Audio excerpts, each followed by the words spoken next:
కృపాతిశయమును బట్టి విశ్వసించు మన యందు ఆయన చూపుచున్న తన శక్తి యొక్క అపరిమితమైన మహత్యం ఎటిదో మీరు తెలుసుకొనవలనని మన ప్రభు అయిన యేసుక్రీస్తు యొక్క దేవుడైన మహిమా స్వరూపి యొక్క తండ్రి తన్ను తెలుసుకుంటే యందు మీకు జ్ఞానమును ప్రత్యక్షతను గల మనస్సు అనుగ్రహించినట్లు నేను నా ప్రార్థన యందు మిమ్మల్ని గురించి విజ్ఞాపన చేయుచున్నాను.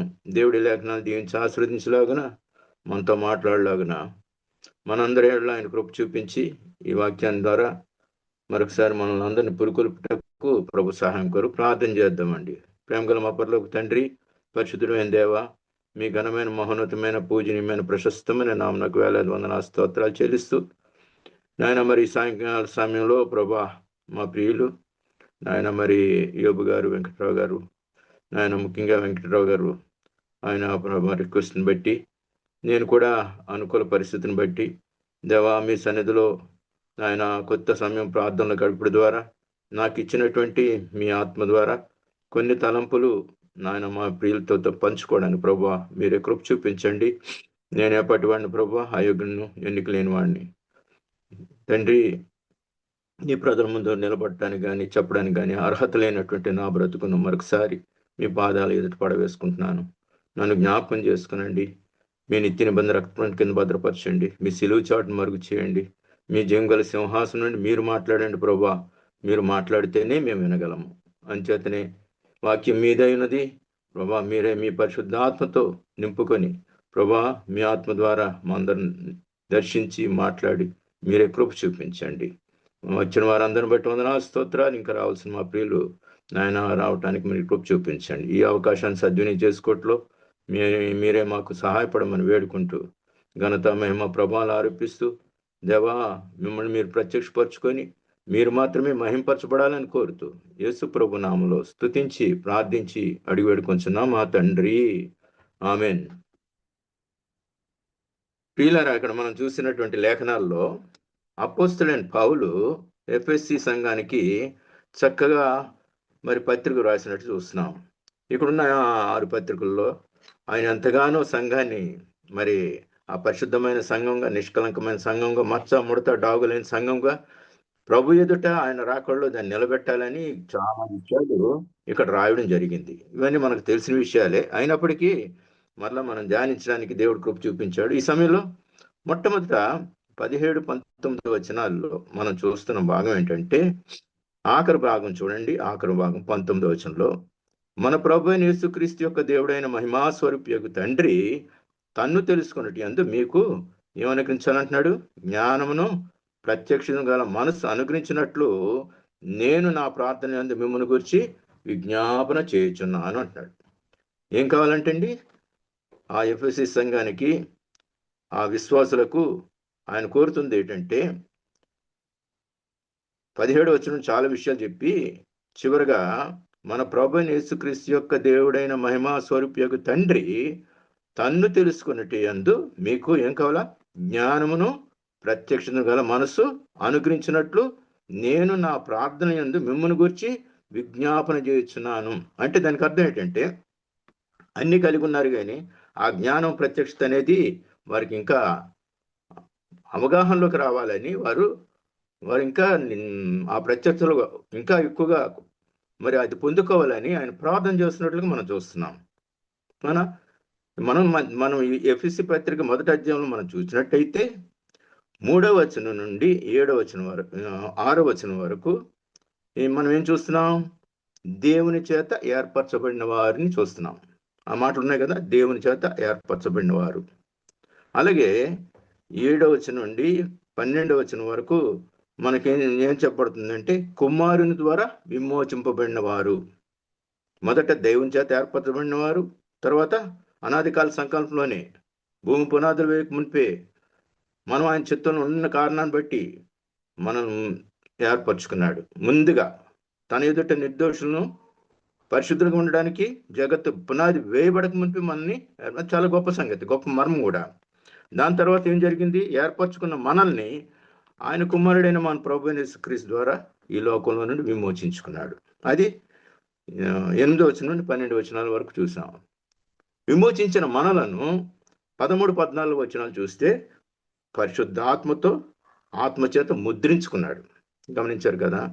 మొదట దేవుని చేత విమోచింపబడినాం, తర్వాత దేవుని చేత ఏర్పరచబడినాం, తర్వాత కుమారుని ద్వారా విమోచింపబడ్డాం, ఆత్మచేత ముద్రించబడ్డాం.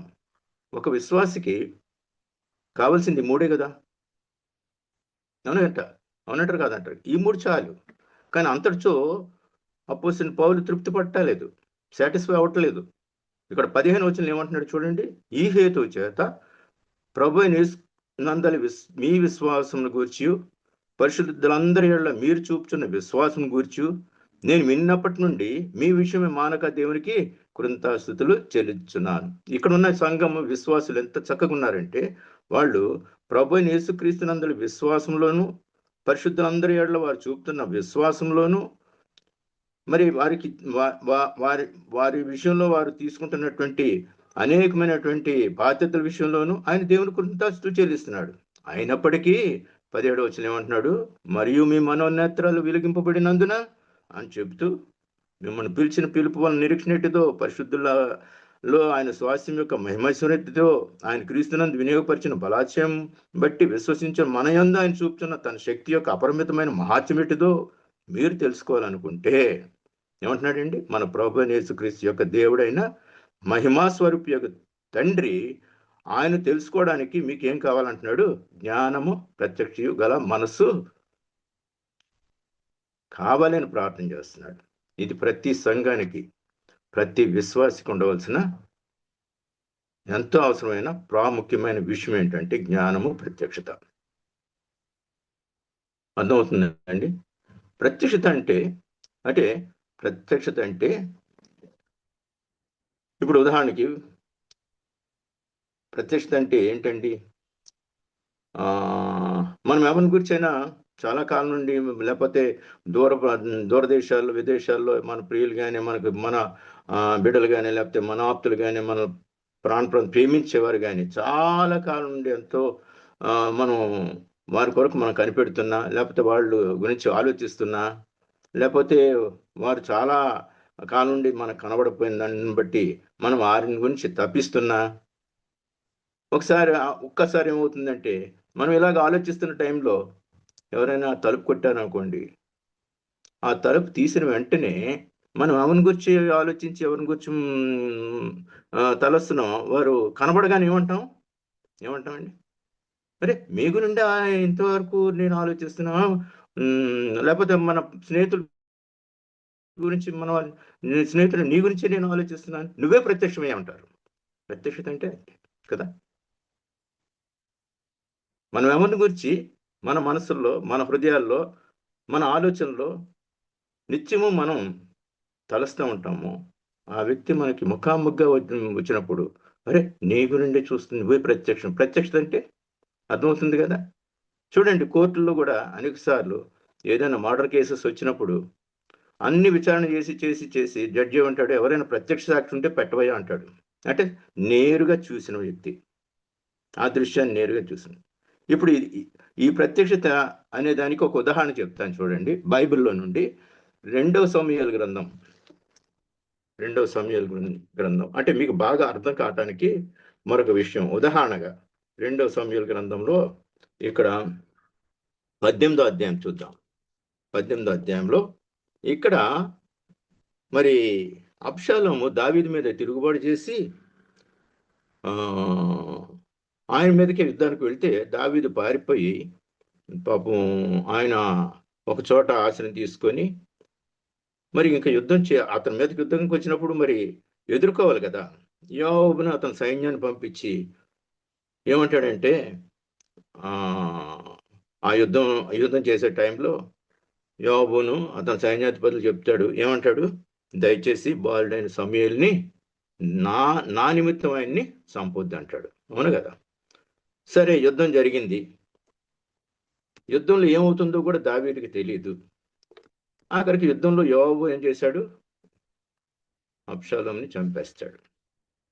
కానీ ఈ విషయం తెలియచేయడానికి, డైరెక్ట్గా ఆయనకి తెలియచేయడానికి ఎవరైతే ప్రత్యక్షంగా చూశారో ఆ వ్యక్తిని పిలిచి, నువ్వు వెళ్ళి రాజుగారితో ఇలా చెప్పు, అంటాడు. ఇక్కడ చదవండి, నేను చదువుతాను చూడండి. రెండవ సమూయేలు గ్రంథం 18వ అధ్యాయము 19వ వచనం నుండి నేను చదువుతున్నాను. మీకు 18 వచనాలు మీరు చదివితే అక్కడ ఉన్న స్టోరీ అంతా మీకు అర్థమవుతుంది. అంటే ప్రత్యక్షత గురించి ఒక ఉదాహరణ మీకు.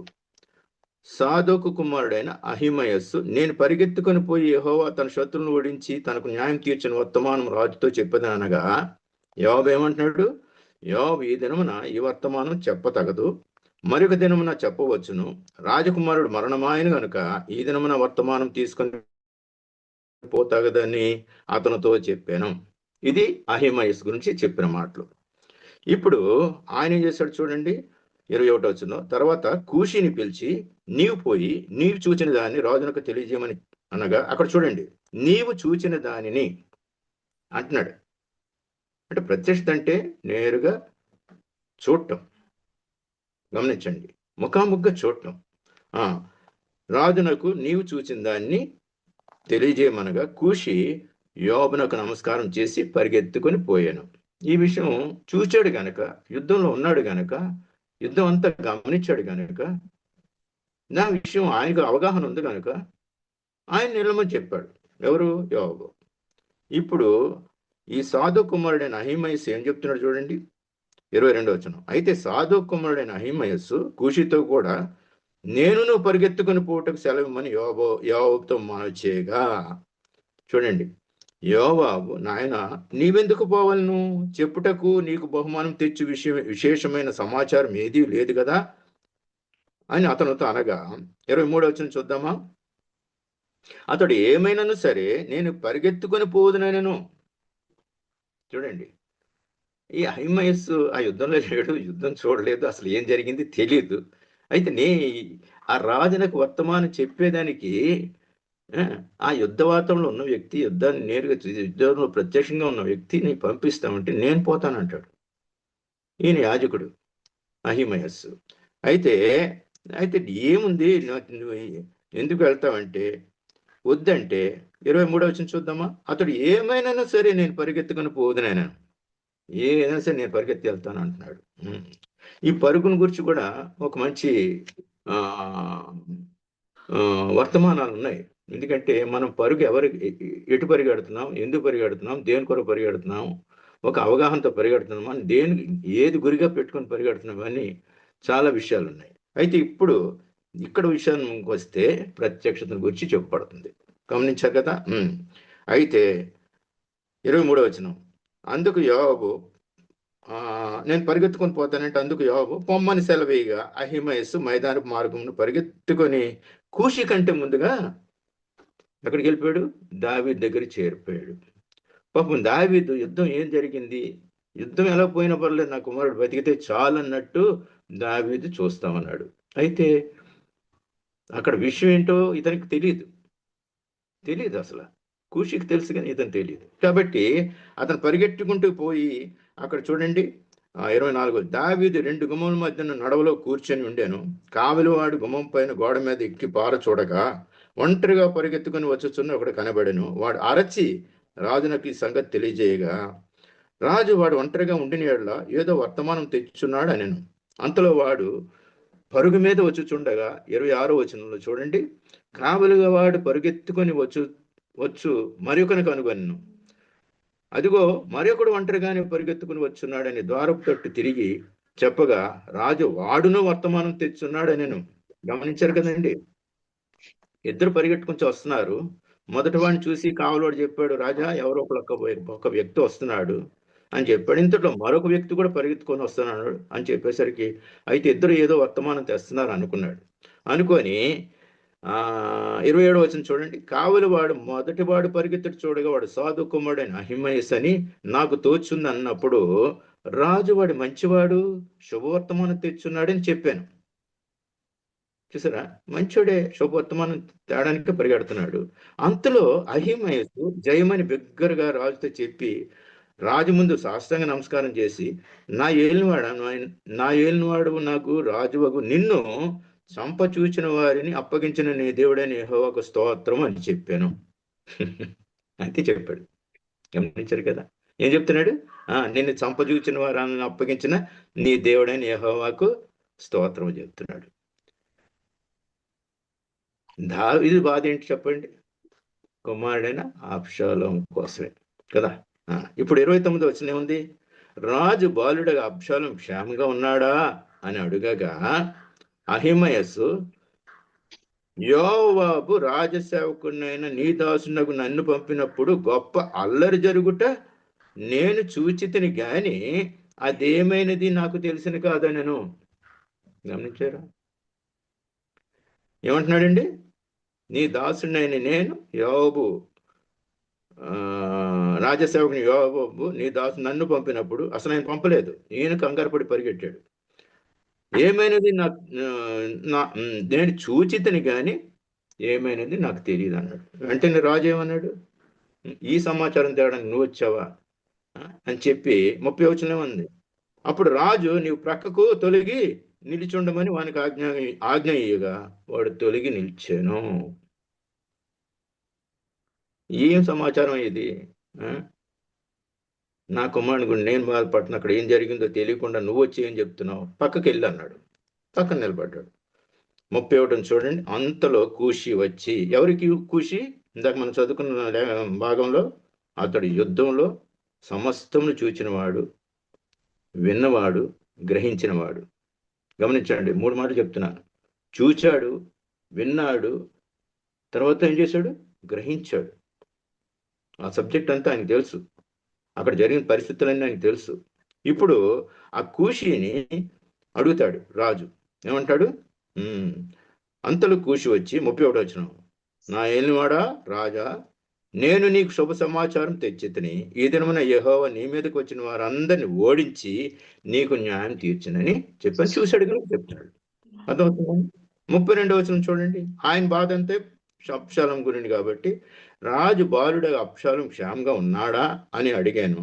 అందుకు కూషి చెప్పినదేమనగా, నా ఏలిన వాడవును రాజునగు నీ శత్రువులను నీకు హాని చేయవలని నీ మీదకి వచ్చిన వారందరూ ఆ బాలుడున్నట్టుగానే ఉందిరుగాక అన్నాడు.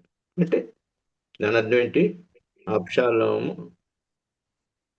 చంపడం కూడా కూషి చూశాడు. ఇప్పుడు నేను ఈ ప్రత్యక్షత అన్న అంశం మీద నేను మాట్లాడుతున్నాను. ఎఫెసీయులకు రాసిన పత్రిక 1వ అధ్యాయము 17-19 వచనాలు మనం ధ్యానించాం. 17 అందులో ఇంగ్లీష్లో 17 వచనం ఉంటుంది, తెలుగులో 19 వచనం ఆఖరి భాగం ఉంటుంది. అంటే ప్రత్యక్షత అంటే ఏంటండి? చూడాలి, వినాలి, నమ్మాలి, గ్రహించాలి. ఈ 3 విషయాలు. ఎందుకు? ఈ 3 క్రైస్తవ జీవితాన్ని నియంత్రించే సూత్రాలు ఇవి. ఒక క్రైస్తవ జీవితాన్ని నియంత్రించే సూత్రాలు. కాబట్టి ఈ ప్రత్యక్షత అంటే ఏమిటనే దానికి ఇది చదివించాను. అయితే ఈ ప్రత్యక్షత ఎవరు కలిగి ఉండాలి, ఎందుకు కలిగి ఉండాలి, ఎవరికి అనుగ్రహింపబడుతుంది, దీని వలన వచ్చే ఫలితాలు ఏమిటి అని 4 ప్రశ్నలు ఉన్నాయి. అర్థమవుతుందండి? అర్థమవుతుంది మీకు? ప్రత్యక్షత అంటే రెవల్యూషన్ అంటే ఏంటి? ప్రత్యక్షత అంటే ఏంటి? చూచుట, వినుట, తర్వాత నమ్ముట, గ్రహించుట. నమ్మి గ్రహించాల. ఈ 3 విషయాలు. ఈ 3 ఒక క్రైస్తవ జీవితాన్ని నియంత్రించే సూత్రాలు ఇవి. కాబట్టి ఈ ప్రత్యక్షత అనేది ఎవరు కలిగి ఉండాలి, ఎందుకు కలిగి ఉండాలి, ఎవరికి అనుగ్రహింపబడుతుంది, దీనివలన వచ్చే ఫలితాలు ఏంటి? ఇది మన సబ్జెక్ట్ ఈరోజు. సోదరుడు వెంకట్రావు గారు అడిగారు కాబట్టి ఇది నేను చాలా జాగ్రత్తగా ధ్యానించి మీ మధ్యకు రావడం జరిగింది. ప్రత్యక్షత అనేదండి ఎల్లప్పుడూ విశ్వాసానికి ముందు ఉంటుంది. గమనించండి, ప్రత్యక్షత అనేది ఎల్లప్పుడూ విశ్వాసానికి ముందు ఉంటుంది. ప్రత్యక్షత ఎల్లప్పుడూ పరిశుద్ధాత్మ యొక్క కార్యం. ఎల్లప్పుడూ మనతో కూడా ఉండి లేఖనాల ద్వారా మనకు బోధించి మనల్ని సర్వసత్యంలోకి నడిపించేది ప్రత్యక్షత. అర్థమవుతుందండి? మొట్టమొదటి ఏంటి? ప్రత్యక్షత ఎల్లప్పుడూ విశ్వాసానికి ముందు ఉండాలి. అలాగే ప్రత్యక్షత ఎల్లప్పుడు కూడా పరిశుద్ధాత్మ యొక్క కార్యమని మనం గుర్తించాలి. పరిశుద్ధాత్మ కార్యం పరిశుద్ధాత్మ కార్యం ఏ కార్యం జరిగిస్తూ ఉంటాడు? ప్రత్యక్ష కార్యం ప్రత్యక్షతలోకి నడిపిస్తూ ఉంటాడు. ఎల్లప్పుడూ మనతో కూడా ఉంటాడు.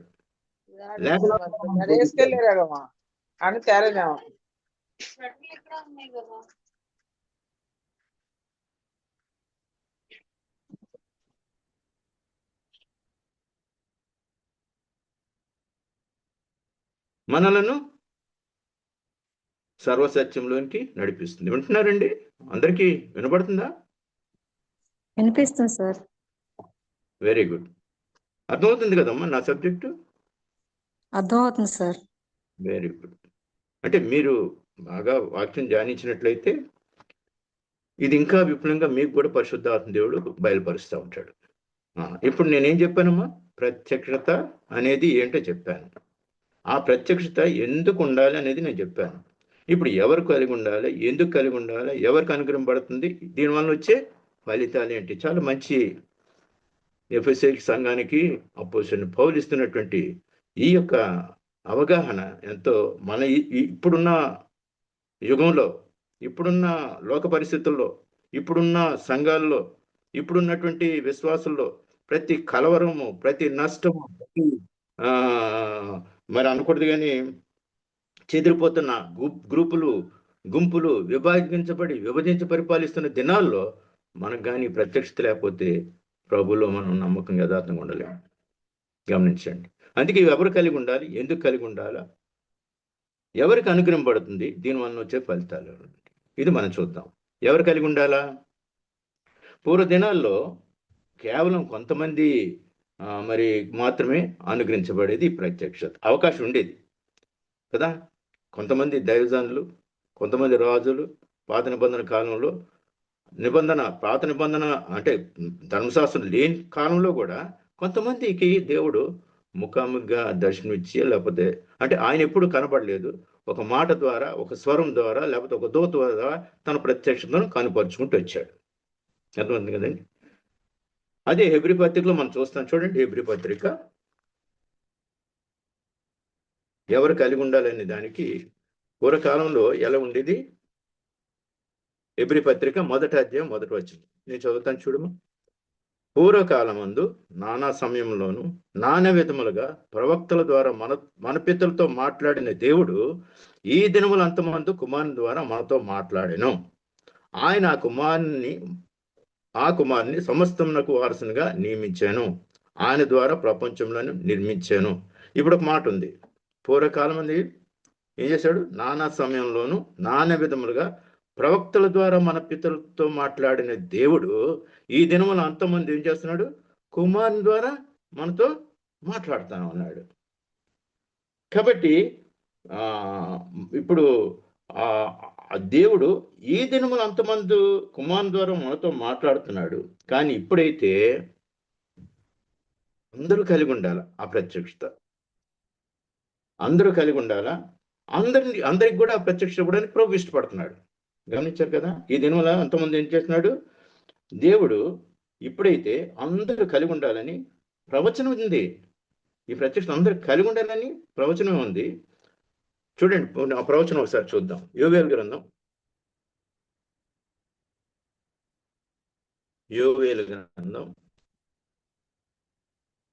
దానియేలు, హోషేయ, యోవేలు.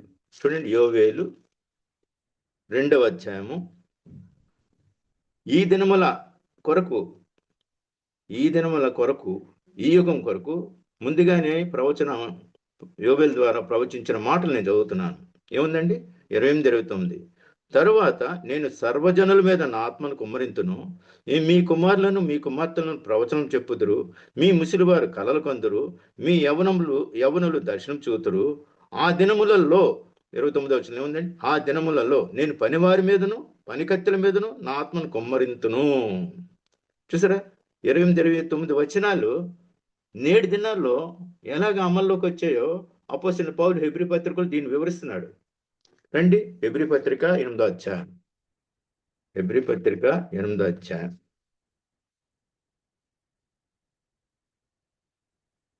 నేను చదువుతున్న భాగం చూడండి.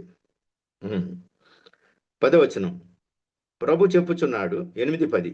ఆ దినములైన తరువాత ఇశ్రాయేలు ఇంటి వారితో నేను చేయబో నిబంధన ఏదనగా, వారి మనసుల్లో నా ధర్మ విధులు ఉంచేదను, వారి హృదయం మీద వాటిని వ్రాయుదును, నేను వారికి దేవుడినైందును, వారు నాకు ప్రజలయ్యుందురు. ఈ మాట గమనించండి. వారిలో ఎవడునో ప్రభువును తెలుసుకున్నాడని తన పట్టణస్థునికైను తన సహోదరునికైను ఉపదేశము చేయడు. గమనించారా? నేను చేయబో నిబంధన ఏదంటే, ఆ దినములు అయిన తర్వాత మా ప్రభు అయిన యేసుక్రీస్తు వారు వచ్చి ఈ లోకానికి వచ్చి మరణించి భూస్థాపన చేయబడి తిరిగి పొందాన్ని లేచిన తర్వాత తన పరిశుద్ధాత్మని ఈ లోకాన్ని పంపిన తర్వాత జరిగే పరిస్థితి ఏంటంటే అప్పుడు చెప్తున్నాడు. ఈ యొక్క ధర్మ విధులు, ఈ యొక్క మరి ప్రభు యొక్క మాటలు, ఇవన్నీ కూడా ప్రభుని తెలుసుకోవడానికే కదా. అవన్నీ ఏమంటున్నాడు 11వ వచనంలో, ఎవడు ప్రభుని తెలుసుకుని పట్టణస్థునికైన ఉపదేశం చేయుడు, వారిలో చిన్నలు మొదలుకొని పెద్దల వరకు అందరూ నన్ను తెలుసుకుందరు. ఈ దినాల్లో ఇదే జరుగుతుంది కదా. అందరూ సర్వలోకం యేసుక్రీస్తు ప్రభు అంటే అందరికి తెలుసు. అందుకే ఈ భారతదేశం కానీ లేకపోతే ముస్లిం కంట్రీస్ కానీ మరి కమ్యూనిస్ట్ దేశాలు కానీ ఇంత వ్యతిరేకత కనపరచడానికి ఇదే కారణం. దేవునిలోకి మరి అందరి మీద నా ఆత్మను కుమ్మరిస్తా అన్నాడు. అలా కుమ్మరింపబడతా ఉన్న దినాల్లో మనం ఉన్నాం. కానీ సరైనటువంటి ప్రత్యక్షతలో మనం ఉన్నామా? అది ప్రశ్న కదా. చూడండి, ఇప్పుడు చెప్పిన మాటలు బట్టి అసలు క్రైస్తత్వం అంటే ఏంటి? క్రైస్తత్వం అంటే ఏంటి? ఏదో విన్నాం, ఏదో మందిరానికి వెళ్తున్నాం, ఏదో వస్తున్నాం, ఏదో చెప్పారు, అంతటితో అయిపోయింది. ఆదివారం వెళ్ళటం, లేకపోతే పండగలప్పుడు వెళ్ళటం, లేకపోతే ఇంకేదో ఫంక్షన్లప్పుడు వెళ్ళటం, ఇదే అయిపోతుంది మనకి అలవాటుగా. కానీ నిజమైన ప్రత్యక్షత మనం ప్రభువుని కన్నులారా చూచి, చెవులారా విని, మనసు హృదయంలో గ్రహించి, ఎప్పటికప్పుడు మన హృదయాలు మార్చబడి, మనమందరం బలహీనం. ఈ లోకంలో ఉన్నంత కాలము, ఈ పాపం లోకంలో ఉన్నంత కాలం పాపం పరిభ్రమిస్తున్నటువంటి పరిస్థితుల్లో మనం ఏదో ఒక బలహీనత మనలో చోటు చేసుకోవటము, లేకపోతే ప్రభుకి ఇష్టంగా లేకపోవడము, లేకపోతే వాక్యానుసారం జీవించలేకపోవడం, ఏదో ఒకటి జరుగుతూనే ఉంటుంది. అలాంటప్పుడు మనకేం కావాలా? ప్రత్యక్షత కలిగి ఉండాలి. అసలు క్రైస్తత్వం అంటే ఏంటంటే, వాచ్మెన్ నీ గారనే ఒక ఆయన గొప్ప దైవజనుడు చైనాలో, ఆయన చాలా కాలం కిందట ఆయన ఒక మాట చెప్పాడు. Christianity is based not on information but on revolution అన్నాడు. అర్థమవుతుందండి? క్రైస్తత్వం అంటే ఏంటంటే, విన్న సమాచారం మీదనే ఆధారపడి ఉండకూడదు. నేరుగా మనం ఆయన్ను చూడటం, నేరుగా ఆయన స్వరం వినటం నేర్చుకోవాలి. దాన్ని ప్రత్యక్షత అంటారు. అర్థమవుతుందా? అర్థమవుతుంది కదా. క్రైస్తత్వం అంటే ఏంటి? Christianity is based not on information but on revolution. అంటే కనులారా చూడాలా, చెవులారా వినాలా, అప్పుడు మనం గ్రహించడానికి మనం నేర్చుకోవాలి. దానికి ఒక ఉదాహరణ చెప్తాను చూడండి. యోహాను సువార్త, అంటే మీకు అర్థం అవడానికి ఇవన్నీ తీస్తున్నాను. యోహాను సువార్త 4వ అధ్యాయం. ఇక్కడ మనం ఒక సమరయ స్త్రీని చూస్తాం కదా. సమరయ స్త్రీని మనం చూస్తాం. దేవుడు ఆమె సంధించి ఆమెతో మాట్లాడిన తర్వాత, ఓ మెస్సియా ఈయనే తెలుసుకుంది, రాబోతున్న మెస్సియా ఆయనే తెలుసుకొని వెంటనే ఏం చేసిందండి? ఆ కుండ విడిచిపెట్టేసి పరిగెట్టింది ఊర్లోకి కదా.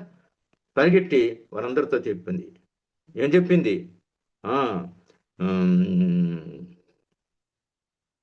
ఇక్కడ చూడండి, 39వ వచనంలో, నేను చేసినవన్నీ నాతో చెప్పనని సాక్ష్యం ఇచ్చిన. ఇక్కడ ఉంది 27వ వచనం. ఇంతలో ఆయన శిష్యులు వచ్చి ఆయన స్త్రీతో చూచి ఆశ్చర్యపడి నీకేం కావాలని ఎందుకు 28వ వచనం. ఆ స్త్రీ తన కుండ విడిచిపెట్టి ఊర్లోనికి వెళ్ళి, మీరు వచ్చి నేను చేసినవన్నీ నాతో చెప్పిన మనుషుల్ని చూడుడి, ఈయన క్రీస్తు కాడా అని ఆ ఊరి వారితో చెప్పగా, వారు ఊర్లో నుండి బయలుదేరి ఆయన వద్దకు వచ్చుచుండిరి. గమనించారు కదా. ఆమె విన్నది, ఆమె గ్రహించింది, వెంటనే ఊర్లోకి వెళ్ళింది. ఊర్లోకి వెళ్ళి ఆ సమాచారాన్ని చెప్పింది. అంతేనా? ఆమె విన్నది, చూచింది, విన్న సమాచారం బట్టి ఊర్లోకి వెళ్ళి చెప్పింది. అంటే ప్రత్యక్షం గురించి నేను వివరణిస్తున్నాను. ఇప్పుడు 39 రండి. 39లో ఏముంది? నేను చేసినవని నాతో చెప్పినని సాక్ష్యం ఇచ్చిన ఆ స్త్రీ యొక్క మాటను బట్టి ఆ ఊర్లోని సమరయులు అనేకులు ఆయన యందు విశ్వాసం ఉంచరి. ఓకే, ప్రభు అక్కడికి వచ్చాడు కాబట్టి వారి మాటను బట్టి విశ్వసించారు. 40 వచనం ప్రాముఖ్యమైనదండి. 40-41 చూడండి. ఆ సమరయులు ఆయన వద్దకు వచ్చి తమ యొద్ద ఉండమని ఆయన వేడుకొనిరు కనుక ఆయన అక్కడ 2 దినములు ఉండేను. 41 వచనం చూద్దామా? ఆయన మాటలు వినినందున ఇంకను అనేకులు నమ్మి, ఇప్పుడు ఆ స్త్రీతో ఏం చెప్తున్నారు చూడండి. 41 వచనం, ఆ స్త్రీని చూసి, ఇక మీదట నీవు చెప్పిన మాటను బట్టి కాక మా మట్టుకు మేము విని, అది గమనించాలమని, మా మట్టుకు మేము విని ఈ మనుషుడు నిజంగా లోకరక్షుడని తెలుసుకొంచున్నా ఈయన నిజంగా లోకరక్షుడని తెలుసుకొని నమ్ముచున్నామని. గమనించారు కదా? ఇప్పుడు ఏం జరిగింది? విన్న సమాచారాన్ని బట్టి కాదు, వారు స్వయంగా చూచారు. తర్వాత ఆయన స్వరం విన్నారు. తర్వాత ఆయన యందు విశ్వాసం ఉంచారు, గ్రహింపులోకి వచ్చారు. ఇది ప్రత్యక్షత. ఇప్పుడు ఎవరు కలిగి ఉండాలా? అందరూ కలిగి ఉండాలి. అది ప్రవచనం. మనం అపోస్తలుడైన పౌలు ఎబ్రీ గ్రంథంలో గురించి చిన్నవారు మొదలుకొని అందరూ దేని బట్టి తెలుసుకుంటారు? మనకు అనుగ్రహించిన పరిశుద్ధ ఆత్మను బట్టి. ఆత్మను బట్టి మనం ఆ ప్రత్యక్షతలోకి ఇందాక చెప్పాను కదా. ఏం చెప్పానండి? ప్రత్యక్షత ఎల్లప్పుడు విశ్వాసానికి ముందు ఉండాలి, ఉంటుంది. ప్రత్యక్షత ఎల్లప్పుడు పరిశుద్ధాత్మ యొక్క కార్యం ఎల్లప్పుడూ మనతో కూడా ఉండి లేఖనాల ద్వారా మనకు బోధించి మనల్ని సర్వసత్యంలోకి నడిపించేది ప్రత్యక్షత. అది ఉంది కదండి. ఇప్పుడు ఒకవేళ దీన్ని బట్టి మనకి ఏమర్థం అవుతుందంటే, ఎవరు కలిగి ఉండాలి? అందరూ కలిగి ఉండాలి. చూడండి, ఒక విషయం, సామర్థ్యం గల బోధకులు, నేను అంత సామర్థ్యం కలిగిన ఏం కాదు. అనేక మంది దైవజనులు, బక్సింగ్ గారు, తర్వాత ఇంకా బిల్లీ గ్రామ్ గారు, వాజ్పేయి గారు, గొప్ప గొప్ప ఇప్పటికీ కూడా అనేక మంది గొప్ప గొప్ప దైవజనులు వాక్యాన్ని ఉన్నట్టుగా బోధించేవారు. పర్ఫెక్ట్గా, ఖచ్చితంగా, యథార్థంగా ఉన్నట్టు బోధిస్తే యథార్థం లోక విరుద్ధం అండి. ఎవరు ఉండరు. అందరూ మంచి మంచి వాక్యాలు చెప్పి ఏదో ప్రోత్సహించి కఠినమైన మాటలు వచ్చాయనుకోండి, మందిరం కూడా రారు కొంతమంది. కానీ సామర్థ్యం గల బోధల యొక్క వాక్యం నేర్చుకున్నప్పటికీ గొప్ప గొప్ప గ్రంథకర్తల యొక్క పుస్తకాలు అనేకలు మనం చదవచ్చు, కానీ లేదా గొప్ప గొప్ప దైవ సేవకుల యొక్క అనుభవాలు, వారి యొక్క సలహాలు మనం పాటిస్తూ రావచ్చు, కానీ ప్రభువును ముఖాముఖిగా తెలుసుకొని నేరుగా ఆయన స్వరం విని ఆయన వెంబడించవలసిన వారమై ఉన్నాము. ఉంటుంది కదా. నేరుగా మనం తెలుసుకోవాలి. ఉంటుంది కదండి. నేరుగా మనం తెలుసుకోవాలంటే ఏం చేయాలా? ఏం చేయాలా? పరిశుద్ధాత్మను మనం కలిగి ఉండాలి. ఆ ప్రత్యక్షను మనం కలిగి ఉండాలి. తర్వాత ఆ ప్రత్యక్షత ఇప్పుడు మనకు ఎలాగ తెలియబడుతుందో చెప్తాను. ఇప్పుడు ప్రత్యక్షత అంటే ఏంటి? ఎవరు కలిగి ఉండాలి? ఇప్పుడు ఎందుకు కలిగి ఉండాలి ఈ ప్రత్యక్షత? గమనించండి, ఎందుకు కలిగి ఉండాలి? సామెతల గ్రంథం 29వ అధ్యాయము 18వ వచనం ఒక మాట ఉంది. సామెతల గ్రంథం 29వ అధ్యాయము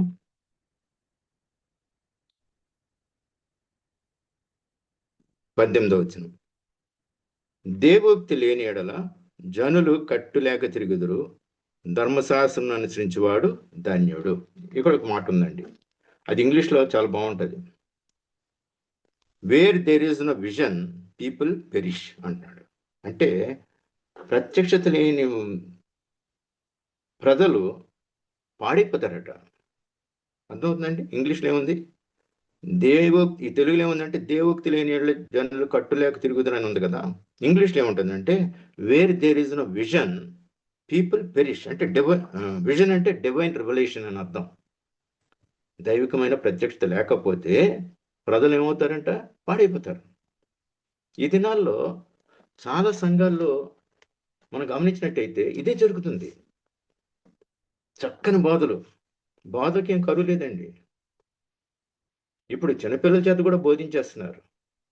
ఇంకా మన ఈ టెక్నాలజీ చాలా పెరిగిపోయి ఇప్పుడు ఏఐ అని ఒకటి వచ్చింది, ఆర్టిఫిషియల్ ఇంటెలిజెన్స్.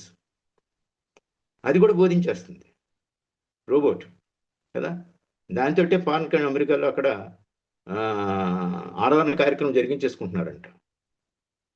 గమనించారా? ఈ ప్రత్యక్షత లేకుండా ఏం చేసినా కూడా దేవుడు దాన్ని యాక్సెప్ట్ చేయడండి. అర్థమవుతుందండి? ప్రత్యక్షత లేకుండా ఏ చిన్న పని చేసిన దేవుడు యాక్సెప్ట్ చేయడు. ఉదాహరణకు మత్తయి సువార్త 7:21 చూడండి. దేవుని చిత్తం ఎరగకుండా, దైవికమైన క్రమాన్ని పాటించకుండా ఎన్నో కార్యాలు చేస్తున్నారు. దేవుని పిలుపు లేకుండా దేవుడు అనుమతిస్తున్నాడు, వాటిని కూడా అనుమతిస్తున్నాడు. అనుమతించుకొని ఉండటం లేదు, అనుమతిస్తున్నాడు. చూడండి మత్తయి సువార్త 7:21 20 నుండి చదువుతున్నాను. 21. ప్రభువా ప్రభువా నన్ను పిలుచువ ప్రతివాడు పరలోక రాజ్యంలో ప్రవేశింపడు, పరలోకమందు ఉన్న నా తండ్రి చిత్త ప్రకారం చేయవాడే ప్రవేశించును. 22వ వచనం ప్రాముఖ్యమైనది. చూడండి. ఆ దినమందు అనేకులు నన్ను చూచి, ప్రభువా ప్రభువా మీ నామను ప్రవచింపలేదా, మీ నామను దయ్యములు వెలగొట్టలేదా, నీ నామను అనేకమైన అద్భుతములు చేయలేదా అని చెప్పుదురు. అప్పుడు నేను మిమ్మును ఎన్నడను ఎరుగను, అక్రమం చేయవారులారా నా యొద్ద నుండి పొండని వారితో చెప్పుదును. వీళ్ళు ఏం చేశారండి? ఏం చేశారు? ఆయన నామాన్ని ప్రవచించారంట, ఆయన నామాన్ని దయ్యాలు ఎలగొట్టారట, ఆయన నామాన్ని అనేకమైన అద్భుతాలు చేశారట. ప్రభు ఏమంటున్నాడు? అక్రమైన వారులారు అంటున్నాడు. ఎంత ప్రయాసం వ్యర్థం కదా. ఎందుకు యాక్సెప్ట్ చేయలేదు? ఎందుకు యాక్సెప్ట్ చేయలేదు? అది కనుకనే ఇక్కడ ఏం చేస్తున్నాను, ఇక్కడ దీనికి కూడా మరొక ఉదాహరణ నేను చెప్తాను. చూడండి, దీనికి ఒక ఉదాహరణ చెప్తాను. సమూయేలు గ్రంథంలో ఏలి అని ఒక యాజకుడు ఉన్నాడు కదా, ఉన్నాడు లేదా? మొదటి సమూయేలు గ్రంథం చూడండి. ప్రధాన యాజకుడు ఏలి. మొదటి సమూయేలు గ్రంథం 2వ అధ్యాయంలో 12వ వచనం చదువుదామా? మొదటి సమూయేలు 2:12. ఏలి ప్రధాన యాజకుడు అక్కడ మరి యెరూషలేంలో అప్రత్యక్షత గుడారంలో ఆయన ప్రధాన యాజకుడుగా ఉంటున్నాడు. కానీ ఆయన కుమారులు ఇక్కడ ఏమని రాసిందండి? యెహోవాను ఎరగిన వారే మిక్కిలి దుర్మార్గులై ఉండరు. ఇది చదువు నాకు ఎంతో ఆశ్చర్యం ఇస్తుంది. మనం తెలుసుకుంటున్నాం, కానీ మన బిడ్డలు తెలుసుకోకపోతే చాలా కష్టం. మనం తెలుసుకుంటున్నాం, కానీ మన కుటుంబకుల్లో రక్షణ లేకపోతే చాలా కష్టం. వారు యెహోవాను ఎరగకపోతే చాలా కష్టం. అది ఆ యెహోవాను ఎరగని కుటుంబీకులుగా మనము దేవునింటికి వెళ్ళి రావడమే తప్ప ఏ పరిచయలో పాలు పొందడానికి మనం సాహసించకూడదు. ఎందుకు తెలుసునండి? అది దానివలన మనం ఇతరులకి మరేం చెప్పలేం. మన రక్షణ వాక్యంలో చెప్తాం, ఇతరులకి ఎలా ప్రకటించాలి. కాలం అయితే ఇంకొక ఏర్పాటు కూడా చేశాడు. పిల్లలు ఎప్పటికైనా రక్షింపబడతారు. ఎందుకంటే నీవు రక్షింపబడిన నీవును నీ ఇంటి వారందరూ కూడా వాగ్దానం ఉంది. వాగ్దానం నెరవేర్చబడాలంటే మనం ఏం చేయాలనేది ఇక్కడ సమూయేలు గ్రంథంలో మనం చూడాలి. అర్థమవుతుందండి? సమూయేలు గ్రంథంలో మనం చూడాలి. చదివితే తెలుస్తుంది. ఆ 2వ అధ్యాయం అంతా చదివితే తెలుస్తుంది. వాళ్ళంతా పోనీ యెహోవాను ఎరగపోయారండి. వారు ఎలాగున్నారంట? మిక్కిలి దుర్మార్గులే ఉన్నారు. ప్రత్యక్షత లేదు, ప్రత్యక్షత లేకపోతే పోయింది, దుర్మార్గులు ఉన్నారు.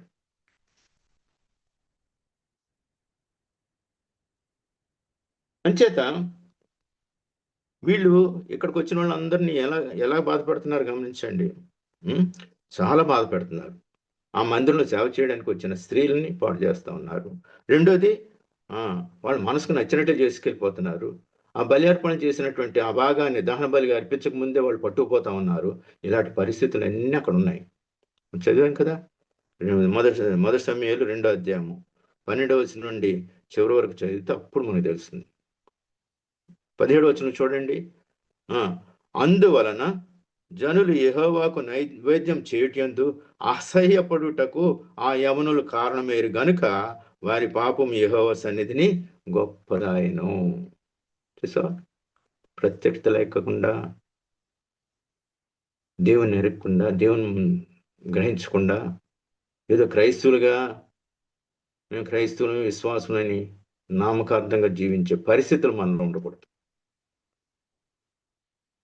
ఎందుకు? ఇంకా ముందు చదివితే అక్కడ చాలా విషయాలు ఉన్నాయి. ఆ విషయాలన్నీ మనం ఇప్పుడు చదవడానికి సమయం లేదు. అయితే ఇది తెలిసి చూడండి, స్త్రీల విషయంలో కూడా అది జరిగింది. ఇక్కడ 22, 23, 24 వచనాలు చూస్తుంటే చాలా బాధ అనిపిస్తుంది. అయితే ఈ విషయాలు తెలిసిన ఏలి ఏం చేయాలా?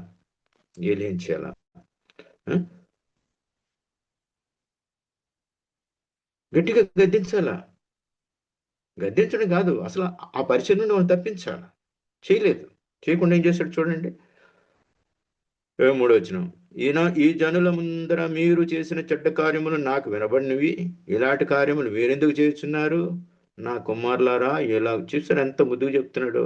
నా కుమారులారా, ఇలాగ మీరు చేయొద్దు. నాకు వినబడింది మంచిది కాదు. యెహోవా జనులను మీరు అతిక్రమింపచేస్తున్నారు. నరునికి నరుడు తప్పు చేసిన దేవుడు విమర్శ చేయను గాని, ఎవరైనా యెహోవా విషయంలో పాపం చేసిన వాని కొరకు ఎవడు విజ్ఞాపన చేయను అనేను. చూసారా? చాలా ముద్దుగా చెప్తున్నాడు. కాబట్టి ఒక దైవజనుడు వచ్చి ఏలి వద్దకు వచ్చి ఏమంటున్నాడు తెలుసండి? ఇక్కడ ఒక మాట చెప్తా ఉన్నాడు చూడండి. 29వ వచనం. ఇలాంటి ఈ కుటుంబాన్ని గురించి అన్ని మరి దేవుడు ఏం సెలవిచ్చాడో మాటలని చెప్పి ఒక మాట చెప్తా ఉన్నాడు. అది నాకు మీరు బాగా గమనించాలా. 29 ఆఖరి భాగం ఏంటంటే, నాకంటే నీ కుమారులను నీవు గొప్ప చేయుచున్నావు. గమనించారా? ఆ ఏలికి లేదు, పోనీ ఏలికి ఉందో లేదో ప్రత్యక్షత, కుమారులకు అసలు లేదు. లేకపోయింది, దుర్మార్గులు ప్రవర్తిస్తున్నారు. అటువంటి కుమారుని గురించి ఏం చెప్తున్నాడు?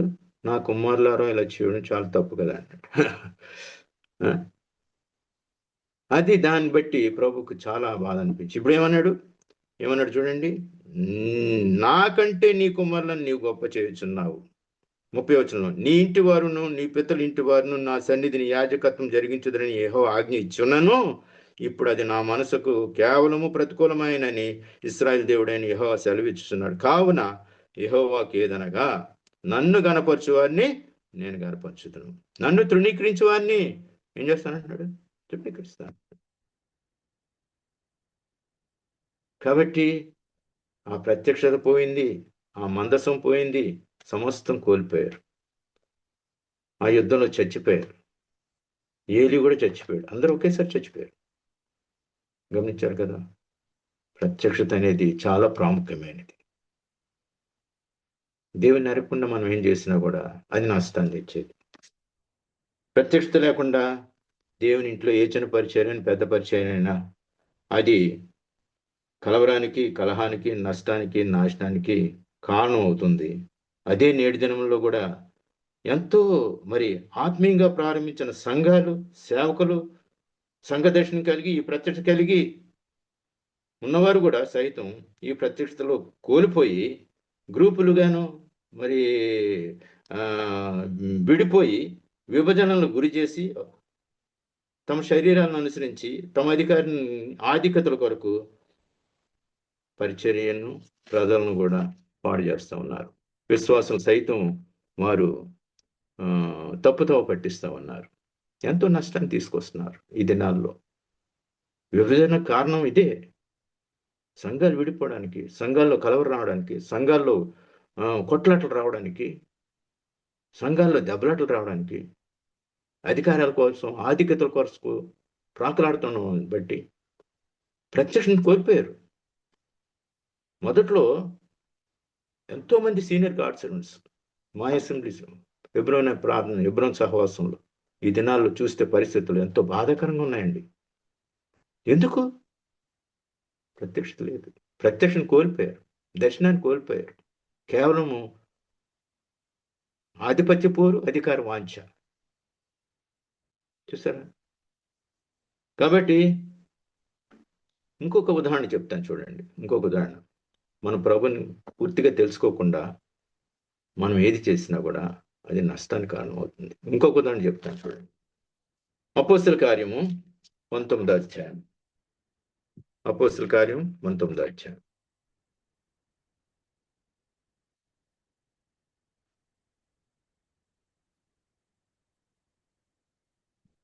ఇక్కడ అపోస్తలుడైన పౌలు చాలా విశేషమైన అద్భుతాలు చేస్తా ఉన్నాడు.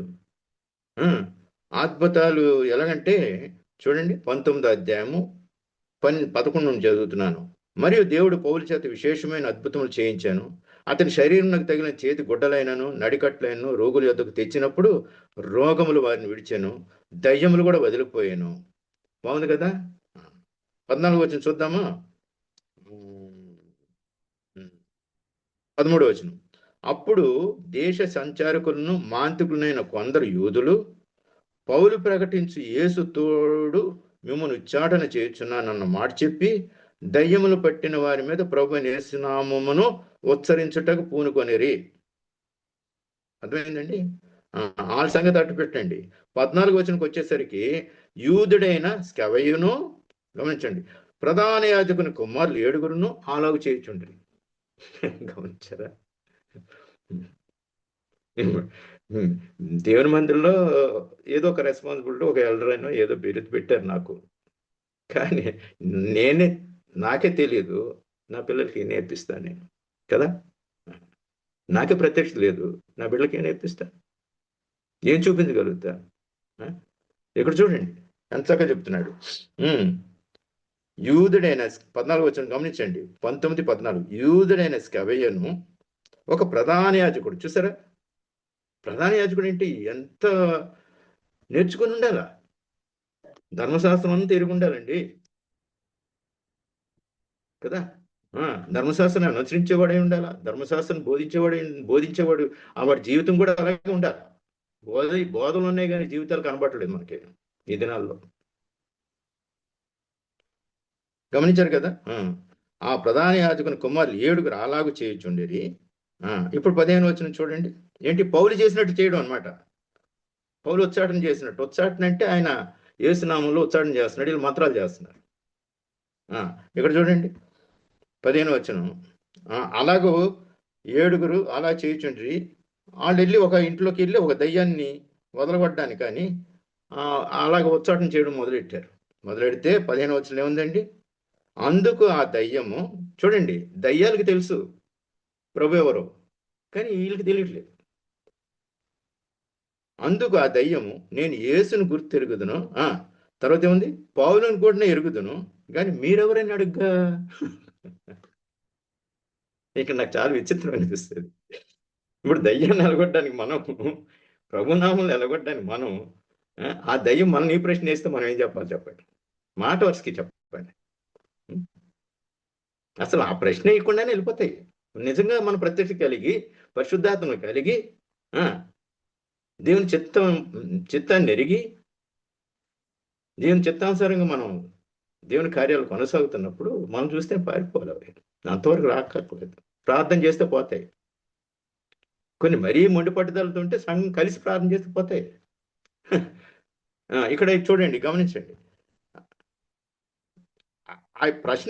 ఆ ప్రశ్న చూడండి ఏమంటున్నాయంటే, ఆ దయ్యము, నేను యేసును గుర్తెరుగుదును, తర్వాత ఏముంది, పౌలును కూడా ఎరుగుదును, కానీ మీరెవరు అంటే చెప్పలేకపోతున్నారు. ఎవరైనా మనం ప్రశ్నించారనుకోండి, మనం సువార్తలో ఏదో ఇచ్చేటప్పుడు, లేకపోతే ఎవరికైనా ప్రభువు గురించి చెప్పేటప్పుడు, కానీ మాకు ప్రభువు గురించి తెలుసు, మరి మీరెవరయ్యా అంటే మనం చెప్తాం, అయ్యా నేను కూడా ఒకప్పుడు పాపని చాలా దుర్మార్గుడిగా జీవించాను. అయితే బైబిల్ నేను ఒకసారి ఏదో ఎవరు వచ్చారు, పత్రిక ఇచ్చారు, చదివాను, నిజమైన క్రీస్తు ఈయనని ఎరిగాను, నా పాపాలు క్షమించే దేవుడు ఇతనే ఎరిగాను, ఆయన నమ్ముకున్నాను, ఇప్పుడు నాకు ఎంతో నెమ్మది సమాధానం ఉందని చెప్తామా లేదా? చెప్తాం కదా. ఎవరైనా అడిగితే మన ప్రభు గురించి స్పష్టంగా చెప్తాం. ఇప్పుడు దయ్యాలు అడుగుతుంటే వీళ్ళు చెప్పలేకపోతున్నారు. ఎందుకు? ప్రత్యక్షత లేదు. చూసారా, వెంటనే దయ్యాలు ఏం చేస్తాయి, వాళ్ళు నిజంగా చూసారా, విన్నారా, గ్రహించారా? ఏం లేదు.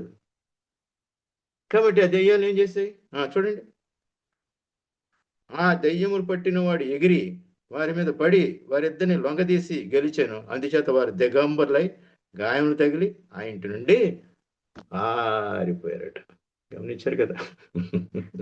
ఇంకో విషయం తెలుసా, వీళ్ళ ఆ దిగంబరులై పరిగెడతా ఉంటే ఆ దయ్యాలు వీళ్ళని ఈ ఉచ్చారణ చేసిన వాళ్ళ మీద పడి పరిగెడుతూ ఉంటే ఆ ఊరు వాళ్ళందరూ ఆ వీధులు పరిగెడడం చూసి వాళ్ళకి భయం పట్టుకుంది. చూడండి ఇక్కడ ఏం రాసింది. ఈ సంగతి ఎఫెసులో కాపురం ఉన్న సమస్తమైన యూదులకును గ్రీస్ దేశకును తెలియవచ్చినప్పుడు వారందరికీ ఏం కలిగిందట, భయం కలిగాను కనుక ప్రభు అయిన యేసు నామము గణపరచబడను. గమనించారు కదా. కాబట్టి ఇప్పుడు మనం గమనించాం ఏంటండి, 3 విషయాలు. ఎవరు కలిగి ఉండాలి, ఎందుకు కలిగి ఉండాలని చూసాము. ఇప్పుడు ఎవరికి అనుగ్రహింపబడుతుంది. 3వది ఎవరికి అనుగ్రహింపబడుతుంది. చూడండి, గొప్ప గొప్ప ప్రవక్తలు అబ్రహాం మొదలుకొని, మరి నోవా మొదలుకొని, హానోకు మొదలుకొని, అబ్రహాం మొదలుకొని ఇంతవరకు అనేక మంది ద్వారా అనేక మంది దేవుణ్ణి ప్రత్యక్షత కలిగి దేవుణ్ణి ఆయన ముఖముగ్గ అంటే ఆ వాక్యం ఆ మాట ద్వారా కానీ ఆయన దూత ద్వారా కానీ ఆ ప్రత్యక్షం కలిగి ఇంతవరకు తర్వాత మన ప్రభు అయిన యేసుక్రీస్తు వారు స్వయంగా ఈ లోకానికి వచ్చిన తర్వాత 2025 సంవత్సరాల క్రితం ముఖాముఖిగా చూచిన వారు కూడా వారు ఇప్పుడు మనకి చెప్తున్నారు. ఏం చెప్తున్నారు, ఆ ప్రత్యక్షత గురించి ఏం చెప్తున్నారు. 1 యోహాను రాసిన పత్రిక 1వ అధ్యాయం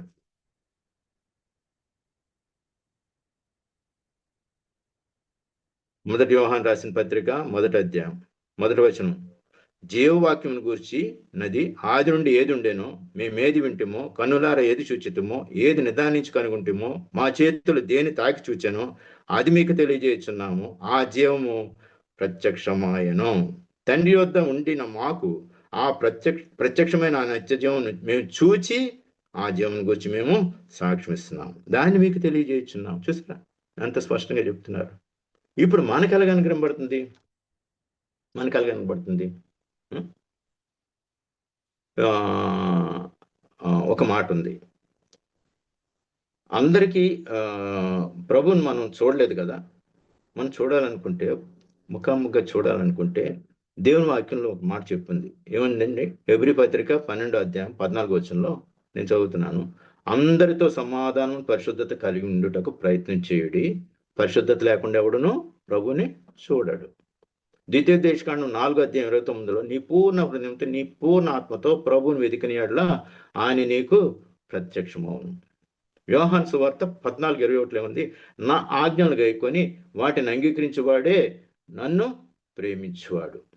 నన్ను ప్రేమించువాడు నా తండ్రి వలన ప్రేమింపబడును, నేనును వాని ప్రేమించి నన్ను వానికి కనపరుచుకుందును అంటున్నాడు. చూసారా. మరి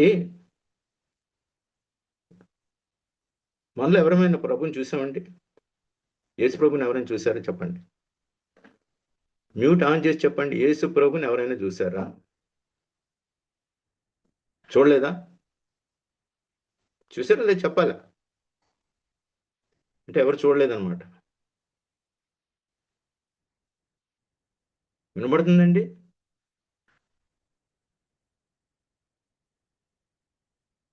వెంకటరావు గారు ఎవరు మాట్లాడలేదు?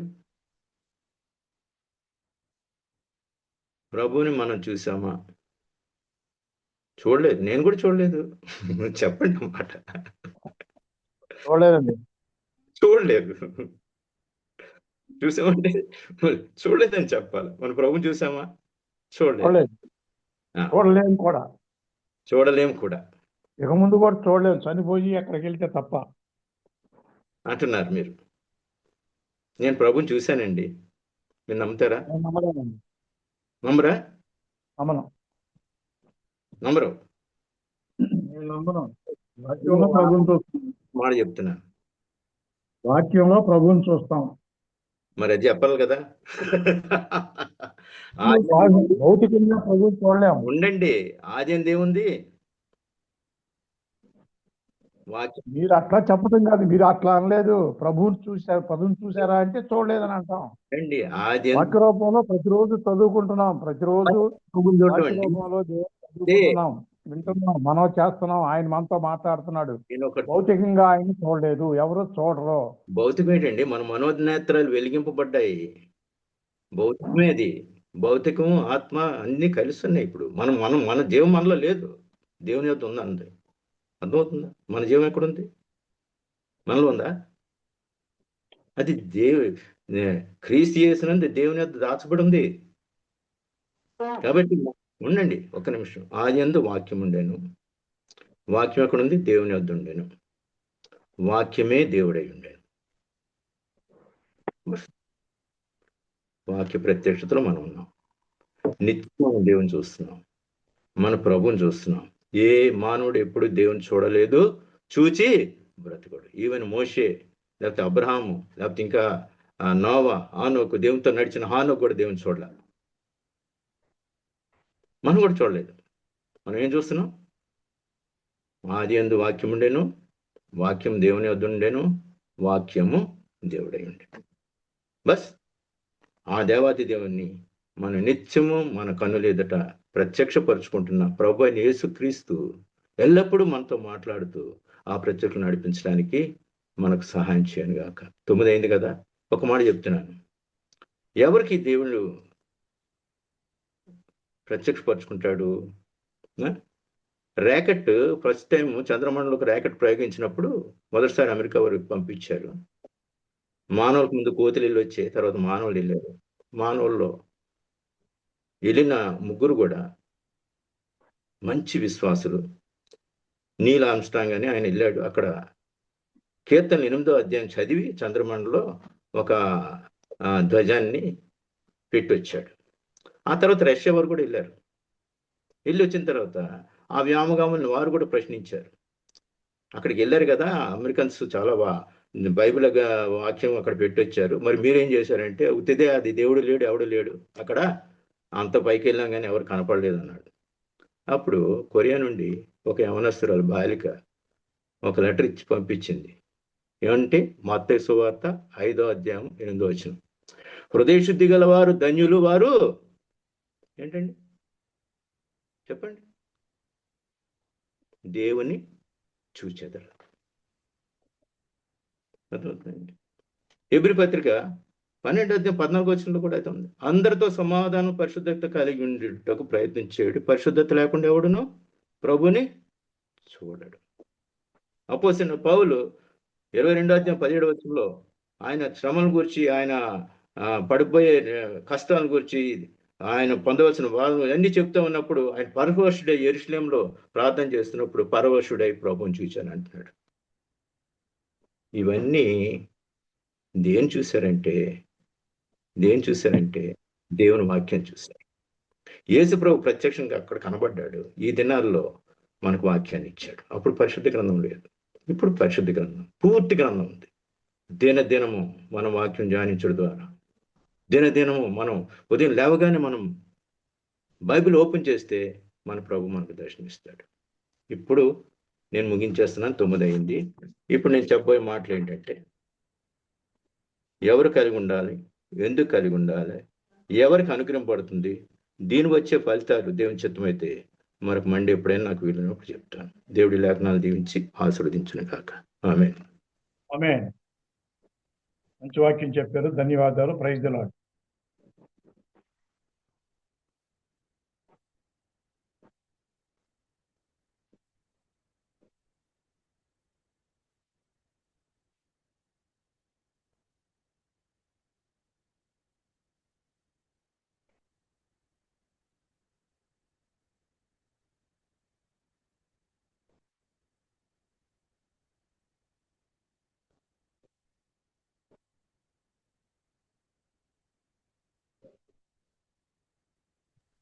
దేవునికి స్తోత్రములు. మీ అందరికి రాత్రికాల శుభములండి. చక్కని సందేశం విన్నాము. మరి పౌలు గారు చెప్పిన విషయాలు చాలా మనం చక్కగా నేర్చుకోవడానికి కృపనిచ్చారు. జాన్ రాబర్ట్ గారు నిలబడి మరి దేవుడు వారితో మాట్లాడిన విషయాలు మనకు చక్కగా బోధించారు. దేవునికి స్తోత్రములు. అయ్యగారు ప్రభుదాస్ గారు అయ్యా ముగింపు ప్రార్థన చేసి బెండిక్షన్ ఇవ్వండి సార్. అలాగేనండి. పరిశుద్ధమైన మా తండ్రి, ప్రేమ గల మా ప్రభువా, నీకు స్తోత్రములు చెల్లిస్తూ ఉన్నాం. ఈ రాత్రి సమయంలో నీ సన్నిధిలో ఉన్నాం.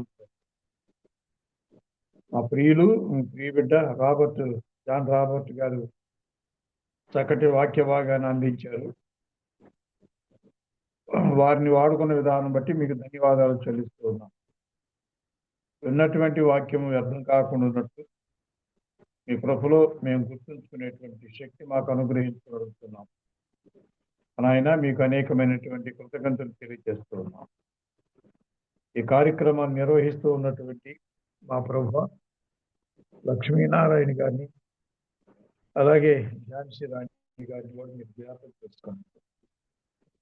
డాక్టర్ వృత్తిలో ఉంటూ వారు చేసే సేవా కార్యక్రమాన్ని మీరు అనేక మందికి పరిచయం చేస్తూ ఉన్నటువంటి మీకు వందనాలు తెలియజేస్తూ ఉన్నాను. వారిని, వారి కుటుంబ సభ్యులు, వారికి ఇచ్చినటువంటి సంతానంలో సేవ కొరకు ఉన్నటువంటి వారిని, వారి అభివృద్ధిని మీరు దీవించారు. వారికి ఆరోగ్యం దయచేసి మీరే మహిళకి అంత ప్రభావాలు పొందడం వేడుకుంటూ ఉన్నాను. అలాగే కేఎస్ బాబు గారిని కూడా జ్ఞాపకం చేసుకుంటూ వారిని, వారి కుటుంబ సభ్యులని, వారి సంఘాన్ని, వారి పరిచర్యని, వారి బిడ్డల్ని మీరు దీవించి ఆశీర్వదించండి. వారి సమస్యలు పరిష్కరించండి. ఈ రాత్రికాలపు దీవులతో నింపమని అడుగుతున్నాం. అలాగే కిషోర్ కుమార్ గారిని జ్ఞాపకం చేసుకుంటూ మీ కృపలో వారిని జ్ఞాపకం చేసుకోనండి. వారిని, వారి కుటుంబ సభ్యులను, వారి సంఘాన్ని, వారి పరిచర్యని విస్తరణ చేసి ఆశీర్వదించండి. మీరే మహిమ గంట ప్రభావాలు. అలాగే టీవీ రాజు గారు వైజాగ్ నుంచి వారికి మీ కృపను గ్రహించి సహాయం చేసి ఆశీర్వదించండి. మీరే గంట ప్రభావాలు పొందని వారి పరిచర్యను జీవించి ఆశీర్వదించండి.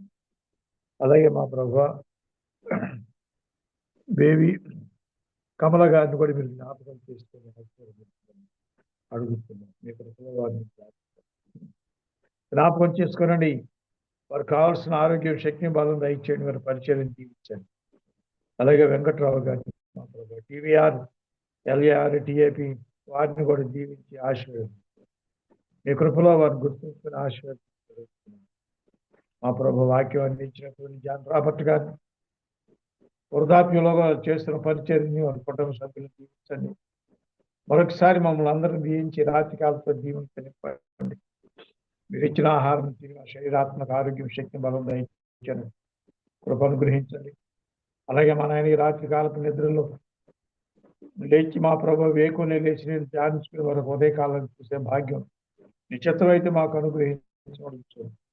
ఈ మా మనవలన్నీ కూడా మీరు అంగీకరిస్తారు. ముఖ్యంగా మీరు మాకు ఇచ్చినటువంటి ఈ ఆరోగ్యం కొరకు, ఈ సమయం కొరకు మీ కృతజ్ఞతాస్తుతులు చెల్లిస్తున్నాం. ప్రేమరాజా, మమ్మల్ని ప్రేమిస్తున్నావు కనుకనే మేము ఇప్పటి వరకు సంతోషంగా, సమాధానంగా, ఆరోగ్యంగా ఉండగలిగాం. ఈ వాక్యాన్ని నిత్యం మాకు అనుగ్రహించి కాపాడి సంరక్షించమని మా ప్రార్థన అంగీకరించి ప్రతిఫలం దయచేయండి. ప్రభువును రక్షకుడైన యేసుక్రీస్తు నామం దివ్యనామాన్ని బట్టి ప్రార్థించి వేడుకొంచున్నాం తండ్రి. ఆమేన్. ఆమేన్. దీవెన మన తండ్రి అయిన దేవుని ప్రేమయు, ప్రభువైన అయిన యేసుక్రీస్తు కృపయు, పరిశుద్ధాత్మని యొక్క నిత్య సహవాసము మనందరికీ సకల పరిశుద్ధులను తోడయుండి సంరక్షించడం. ఆమేన్. ఆమేన్. ఆమేన్. అందరికి వందనాలు. దేవునికి స్తోత్రములు, వందనాలండి. మీ అందరికీ రాత్రికాల శుభములు తెలియచేస్తున్నానండి. మరి ఇప్పటి వరకు దేవుడు ఆది నుంచి అంతవరకు చక్కగా ఇప్పుడు ఈ యొక్క కోడికను జరిగించినందుకు దేవునికి వందనాలు. జాయిన్ అయిన మీ అందరికీ ప్రత్యేక హృదయపూర్వక వందనాలు. మరి ముఖ్యంగా మనకు దైవ సందేశం ఇచ్చిన జాన్ రాబర్ట్ గారికి ప్రత్యేక హృదయపూర్వక వందనాలు తెలియజేస్తున్నామండి. థ్యాంక్ యూ అండి.